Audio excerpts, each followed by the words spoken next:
అభివృద్ధి అనేది ఎలా లెక్కలోకి వస్తుంది మనం ఇది ఇన్కమ్ బట్టి ఇందులో మనిషి ఆదాయ పన్ను కట్టగలుగుతున్నాడంటే అంత ఆదాయం వస్తేనే కదా కట్టేది.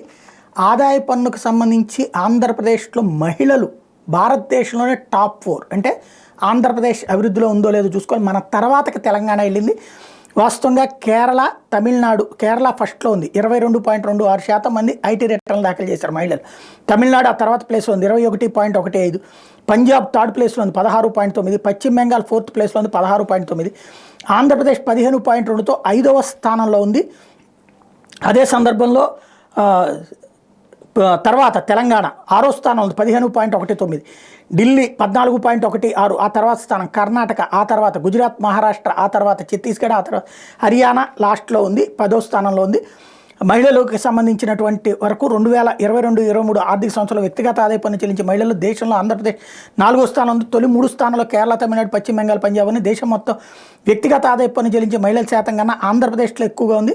ఎస్బీఐ రీసెర్చ్ నివేదిక వెల్లడించిన తాజా లెక్కలు దేశం మొత్తం వ్యక్తిగత ఆదాయ పన్ను చెల్లించే మహిళలు దాదాపు 15% ఉంటే ఆంధ్రప్రదేశ్లో 15.2% మంది ఉన్నారు. మరోపక్క దేశంలో మహిళా శ్రామిక శక్తి భాగస్వామ్యం 2017-18తో పోలిస్తే 22-23లో భారీగా పెరిగింది. 17-18లో దేశంలో మహిళా శ్రామిక శక్తి 23.3 ఉంటే 22-23 నాటికి 13.7% పెరిగింది. పురుషుల భాగస్వామ్యం తగ్గుతోందని కూడా చెప్పింది. వ్యవసాయ రంగంలో మహిళల భాగస్వామ్యం 17-18లో 57% ఉంటే 22-23లో 64.3% పెరిగింది. అత్యధికంగా జార్ఖండ్, ఒరిస్సా, గుజరాత్ రాష్ట్రాల వ్యవసాయ రంగంలో మహిళల భాగస్వామ్యం పెరిగిందని తేలింది. వ్యవసాయ రంగంలో 2017-18లో పురుషుల భాగస్వామ్యం 40.2% ఉంటే ఇప్పుడు అది 37.1% తగ్గింది.